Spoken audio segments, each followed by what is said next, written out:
Everyone, welcome to Sanmarga classes. ಪರಿಮಾಣಗಳ ಹೋಲಿಕೆ ಅಧ್ಯಾಯದ 19ನೇ ಪ್ರಶ್ನೆಯನ್ನ ಗಮನಿಸಿ. ವ್ಯಾಟ್ ನ ವಿಸ್ತರಿಸಿದ ರೂಪವೇನ? So okay, I will repeat this question.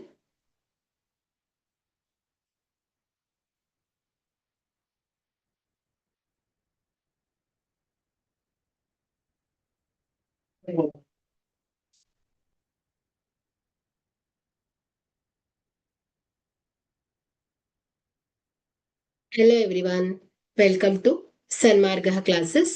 ಪರಿಮಾಣಗಳ ಹೋಲಿಕೆ ಅಧ್ಯಾಯದ 19ನೇ ಪ್ರಶ್ನೆಯನ್ನ ಗಮನಿಸಿ.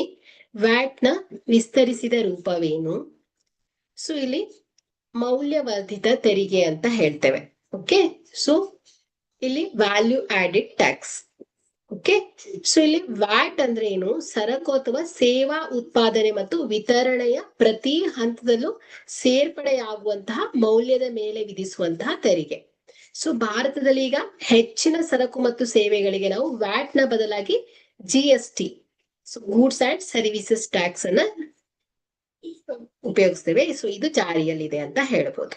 Okay, thank you.